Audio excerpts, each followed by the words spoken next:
Alright, today we're going to be showcasing my knives, but first off, I just want to do a huge shout out to Red Hill Poultry for practically sponsoring me, because they gave me a lot of stuff and it's time to get to showcasing my knives. First, we're going to go with this knife.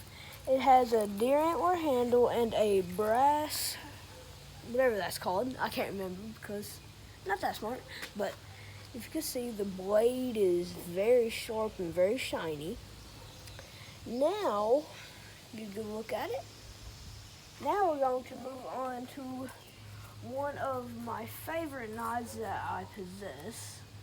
Is this one. It's from the Navajo tribe, and this was actually made by one of the people from the Navajo tribe. I don't remember what type of stone it is, but I just know that that's a horn and that's like horsehair, I think. But it's not that bad of a knife, and it's very sharp, as you would have seen. And then moving up here, I got this from the Fort Knox shop in Louisville, or whatever it's called. Fort Knox, Kentucky. Fort Knox, Kentucky. By Louisville. And then moving up here, we got my Smoky Mountain knife. I got it from the Smoky Mountain knife shop in Pigeon Forge. And now, let's move up here to my pocket knives. We have quite a few of them, but first I want to show this one.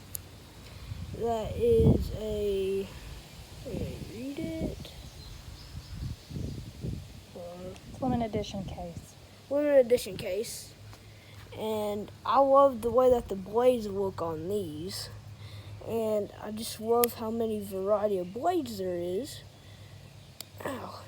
But I don't really use this knife that much, so the springs are still pretty hard, because this is more of a show knife for me. It's up in a case in my room. And then we have this one, which is just a regular pocket knife that you can put something on right there. And then we have this little guy. That is that. And Show me how to open a knife carefully. okay, so what you want to do like that. And then whenever you close it, what you want to do, if they have that little lever, you want to push that. Make sure you have your hands out of the way and do like that. Okay. But if you want to be like me, all you have to do is do that and then do that, which that's what most people do, but some people don't because they don't feel like it's safe. But now moving up here to our Swiss Army knives, we have quite a few of these. They have a cork to like a wine bottle, whatever you want to use it for. Then we have a screwdriver. Then we have knives, scissors, and I think that's about it on this one. And I got my little custom made thingy. I'm pretty sure you can actually put a fishing thing on here, can't you? No, I think that's just a keychain. We'll find out one day.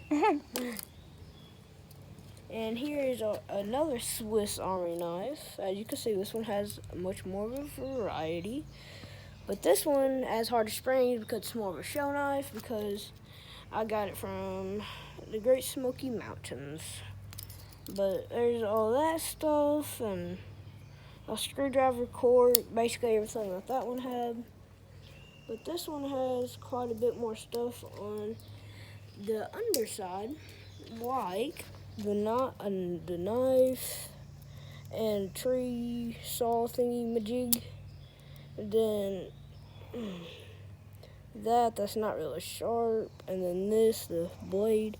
And then my favorite part, the scissors. And those scissors actually work really good on this blade, or Swiss Army knife, whatever you want to call it. Then moving over here, we have another one which has the same exact thing as that one, but just a different color. Moving over here, my grandpa actually got this, and then he passed it down to me. I really don't know what it's called, but that's what it looks like. So there's that. This one doesn't have like a lock or like a safety thing, So whenever you close it, all you have to do is that. You don't have to push any buttons. And then, put that back there. So let's move over here to the knives that I did make. This one is out of a horseshoe, and I made it in Pigeon Forge, Kentucky. Well, no, Pigeon Forge, Tennessee, my bad. And there's that Circle one. T Bar and Forge. Circle T Bar and Forge. There we go.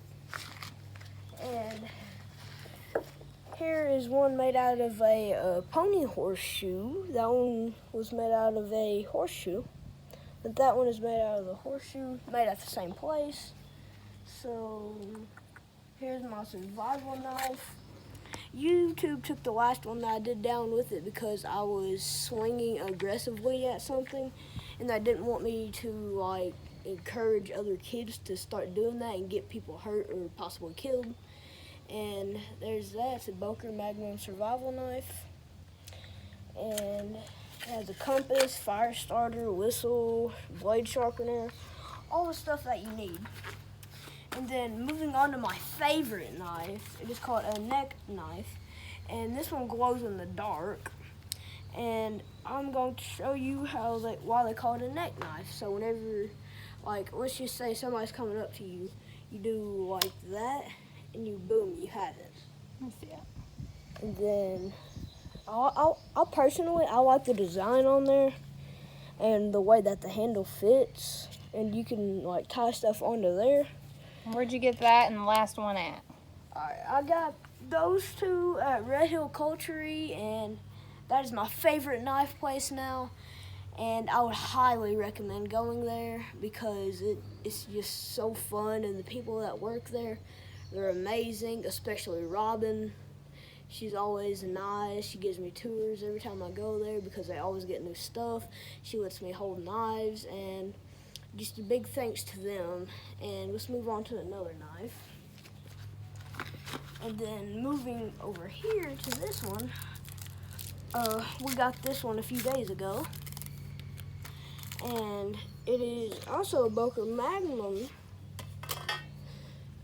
And this one, I got this one from my dad. And it is also from Red Hill Culture. Pretty cool knife. Glass breaker. Glass breaker or head knocker, whatever you want to call it. And then it has the same safety mechanism right there. And just close it. Then I'll put this back in here. And close that.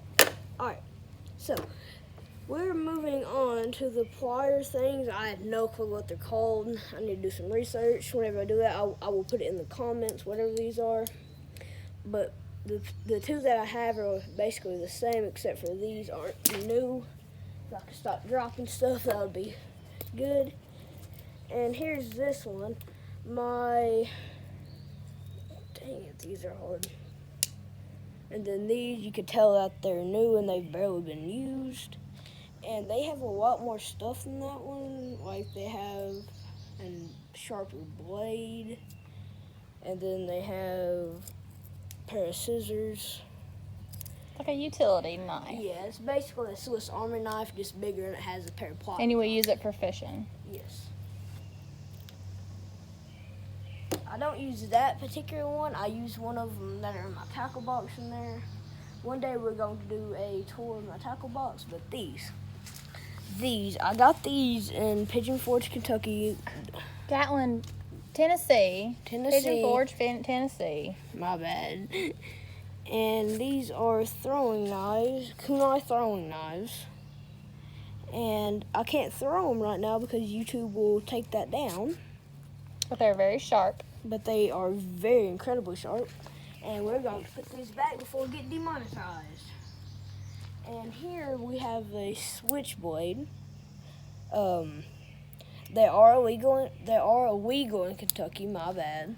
They are illegal. We did our research about this. But it is a Harley-Davidson motor, Harley-Davidson cycles knife, as you can see right there. And I like this knife because just the way it feels in your hands. Like if you could do that, you could be like Batman, throw it. But I just really think that these Switchblades are cool. And then my mom told me I couldn't get a samurai sword, so I got a tiny one. It's a letter opener. Letter opener. It's not sharp at all. And moving over here, we got a hat pin. I wouldn't call it a knife, but it is sharp, so it's technically a knife. And then moving over here, we have the things I got from Red Hill Culture. First up, we have a license plate, and then we have a sticker, and then we have another sticker, largest pocket knife in the world. I did a video about that. Go check out my channel for that. If you're saying this on your recommended. And then we have another sticker. Put that back. And as it reads, it says, "As long as I have a roof over my head, food on the table, and a knife in my pocket, I'll be okay." And there it is, if y'all want a quick look at that. And moving on to the merchandise that we got from there. First up, we have one of these. That is the front, that is the back, and all the stuff I'm showing you, Red Hill Culture, of course. And I would highly recommend going there. And then we have these two up here. Basically the same thing. No, not really. But there's that one. There's nothing on the back. And then we got this one. And, oh God, I'm terrible at unfolding. And then there's the back. And then there's the front. And that's all of my knives, I think. But I wish y'all thank you for watching, and like and subscribe. Please go check out my channel. I have a lot of cool uploads on there. And if y'all like this content, please like and comment, and let me know what I should do next. Please like and subscribe. Peace.